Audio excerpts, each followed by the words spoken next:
जिला पुंछ की तहसील मंडी के गांव वड़ाई से ताल्लुक रखने वाला एक नौजवान 1.5 माह कबल मजदूरी की गरज से रियासत हरियाणा में अपने ससुर और चंद नौजवानों के हमरा गया था, लेकिन चंद दिन के बाद ही इसकी नाश घर पर पहुंची।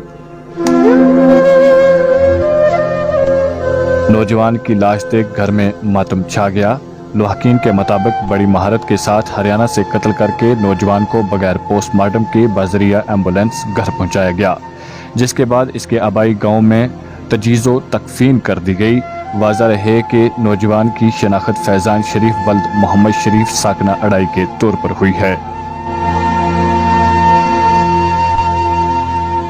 लवाकीन के मुताबिक चंद ही दिनों के बाद वर्षा को धमकियां मिली और इसी दौरान कुछ मशकूक वीडियो और ऑडियो भी मौसूल हुई, जिसकी वजह से वर्षा को कत्ल का शुबा जाहिर हुआ और हरियाणा जाए वकू पर पहुंचकर जिला सोनीपत के बरोड़ा पुलिस थाना में केस जेरे नंबर 302 के तहत दर्ज किया गया, जिसके बाद सोनीपत के बरोड़ा थाना से पुलिस की एक टीम पुंछ पहुंची, जहां पर जिला तरक्याती कमिश्नर पुंछ के हुक्मनामे के तहत आज नौजवान की कब्र कुशाई की गई,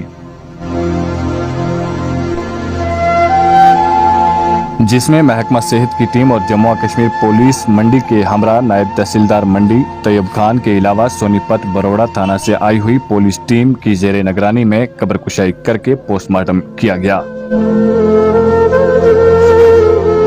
इस हवाले से नौजवान के वालिद मोहम्मद शरीफ ने इल्जाम आयद करते हुए कहा कि मेरे बेटे को मजदूरी पर ले जाकर वहां पर कत्ल करके लाश को घर पहुंचा दिया।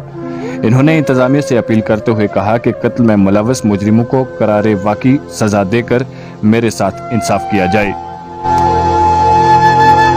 इस दौरान मुकामी लोगों ने भी सख्त तशवीश का इजहार करते हुए कहा कि हरियाणा से मंडी तक बजरिया एम्बुलेंस लाश को लाया गया। अगर इस बच्चे की मौत किसी हादसे में हुई थी तो इसका पोस्टमार्टम क्यों नहीं किया गया, जिसको लेकर शकील अहमद परे, सरपंच मोहम्मद असलम मलिक, मोहम्मद अब्बास तांत्रे ने इंतजामिया से अपील की है कि इस मामले की बारीकबीनी से तहकीकात की जाए और जो भी शख्स इस नौजवान के कत्ल में मुलव्वस है इन्हें कड़ी से कड़ी सजा दी जाए और लवाकीन को इंसाफ दिया जाए।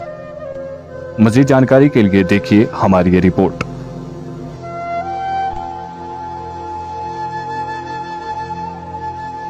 यहाँ अड़ाई में जो कब्र कुशाई आज हो रही है, फैज़ान अहमद सन्ना मोहम्मद शरीफ 18 साल का एक नौजवान बच्चा था, जिसकी आज से 1.5 माह कबल जिसकी मौत वाक़या हो गई और उस वक्त सबको ये कहा गया था कि ये एक हादसा हुआ है। तो उसके बाद एक ऑडियो लीक हुई है जिससे ये ज़ाहिर होता है कि उस बच्चे का कत्ल हुआ है। तो वर्षा को ये शक था, तो गरीब मज़दूर पेशा से वो ताल्लुक़ रखते हैं और दर बदर की उन्होंने ठोकरें खाई हैं। बड़ी बदकिस्मती से ये कहना पड़ता है कि हमारी ज़िला इंतज़ामिया हो या हमारे यहाँ की ये लोकल इंतज़ामिया हो, उस लेवल से उसकी मदद नहीं की गई, क्योंकि वो एक गरीब पेशा था, एक मज़दूर था। दोनों टीमें यहाँ की पुलिस स्टेशन मंडी से भी आई है और वहाँ के जो जहाँ पे जाए वकू है वहाँ की टीम भी आई हुई है और डॉक्टर भी ये यहाँ पे आज पहुँचे हैं। इसकी जांच होनी चाहिए और आगे मुकम्मल तरीके से, और वर्षा को इसका इंसाफ मिलना चाहिए और जो लोग इसमें मुलव्वस हैं उनको कैफरे किरदार तक पहुँचाया जाए। आज यहाँ पे हमारे गांव अड़ाई तहसील मंडी के अंदर जो है कब्र कुशाई की जा रही है। यहाँ पे 1.5 माह पहले अपना फैज़ान शरीफ लड़का है, उसका जो है अपना पानीपत के लिए काम करने के लिए गया था, तो वहाँ से उसके जो है डेड बॉडी यहाँ पे लाएगी। जब यहाँ पे हम पूछा गया वारसों ने और गाँव के लोगों ज़िम्मेदार लोगों ने, वहाँ से उन्होंने बताया जो साथ में थे, उन्होंने कहा इत्फाक़िया तौर पर इसका जो है गाड़ी एक्सीडेंट होगी। तो हमने भी मान लिया सब ने कि एक्सीडेंट हुआ होगा, लेकिन गुस्ल के टाइम भी उसको जो है देखा हमने, कहीं चोट ये वो ना नज़र नहीं आई। लेकिन हमने उसके बाद में जो है 2 दिन के बाद जो है इंफॉर्मेशन वहाँ से भी मिली, जो उसके साथ में थे, इसके जो साथ में काम करने के लिए वो तहसील सुरनकोट हाड़ी गांव के लोग थे और वो इसके रिलेटिव भी थे, ससुर भी साथ में था। तो उसमें वहाँ ऑडियो वीडियो से जो वायरल हुआ उससे मालूम हुआ कि इसका जो है कुछ मामला गड़बड़ है। तो उससे फिर छानबीन चलती रही। छानबीन में ये पाया गया, एक तो सवाल यह पैदा हुआ कि जो आउट ऑफ स्टेट से डेड बॉडी लाएगी बगैर, अगर एक्सीडेंट भी होता है, कोई भी हादसा होता है, हॉस्पिटल के अंदर जो है पोस्टमार्टम किया जाता है, लेकिन वहाँ से यहाँ तक कोई पोस्टमार्टम नहीं हुई, जिसके वर्षा को जो है शक पड़ा कि इसका जो है कत्ल किया गया है। उसके नज़रिए से वर्षा ने जो है बहुत गरीब आदमी है, बिल्कुल अपने जो है है मजदूरी पेशा लोग हैं, तो वहाँ जाकर FIR दर्ज करवाई। वहाँ से आज टीम मुकर्रा होकर यहाँ पे आई। DC साहब के हुक्म के मुताबिक यहाँ की टीम भी साथ, मेडिकल की भी साथ ये कब्र कुशाई कर रही है। तो इन्वेस्टिगेशन कर रही है क्या ये कत्ल किया गया है या कि एक्सीडेंट हुआ है, वो टीम जो है रिपोर्ट देगी। तो हम आपकी माध्यम से गुजारिश करेंगे कि अगर ये गलत हुआ इसके साथ तो इसको जो है इंसाफ दिया जाए, जो इसके कसूरवार हैं उनको कैफी किरदार तक पहुँचाया जाए। 1 साल हुआ शादी का, 3-4 महीने का इसका बच्चा रह गया है उसका। तो मेरे लड़के का कत्ल किया है, मेरे को इंसाफ चाहिए। तो इनने कत्ल किया है, इनको सजाए मौत, फांसी होनी चाहिए मेरे सामने। तो मेरी आंखों भी देख लें तो जिनने कत्ल किया है। दूसरी बात है, घर से लेके भगा के तो हरियाणा में तो 10वें दिन मेरे को डेड बॉडी दी, मेरे को कोई फ़ोन नहीं किया। कैसे हुआ, कैसे 8:30 बजे रात को मेरे को लड़के को बात हुई, सुबह उनका मोबाइल स्विच ऑफ कर दिया। तो उसके बाद मैंने बोलने लगा एक्सीडेंट हुआ।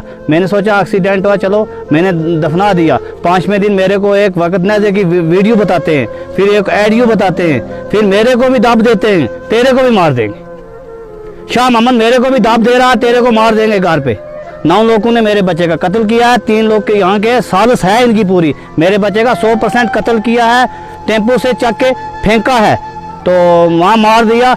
इंसाफ चाहता हूँ, सजाए मौत चाहिए जो जिन्होंने ऐसे मेरे बच्चे का कत्ल किया। ये फैज़ान शरीफ सन ऑफ मोहम्मद शरीफ, ये अडाई का रहने वाला है। ये कुछ 1.5 महीना पहले इसकी डेथ वहाँ हरियाणा में सोनीपत में हुई। तो इसके घर वालों को जब पता चला कि नेचुरल डेथ नहीं, इट वॉज सस्पेक्टेड दैट ये मर्डर हुआ इसका, तो इन्होंने वहाँ पर एक FIR दर्ज करवाई। तो इस सिलसिले में वहाँ से जो पुलिस टीम है बड़ौदा पुलिस स्टेशन जो सोनीपत डिस्ट्रिक्ट से आई है, तो DC साहब ने उसके कब्र कुशाई का इसके एग्ज़्यूम करने के लिए बॉडी का ऑर्डर दिया। तो इस सिलसिले में हम आज हैं, तो उसके अभी लाश को बाहर निकाला। तो मेडिकली हम उसके सेरम वगैरह जितने भी उसके जो वो स्पेसिमेन ले रहे हैं फॉर इन्वेस्टिगेशन, तो उसके बाद ही पता चलेगा कि वाकई ये मर्डर था या नेचुरल डेथ थी।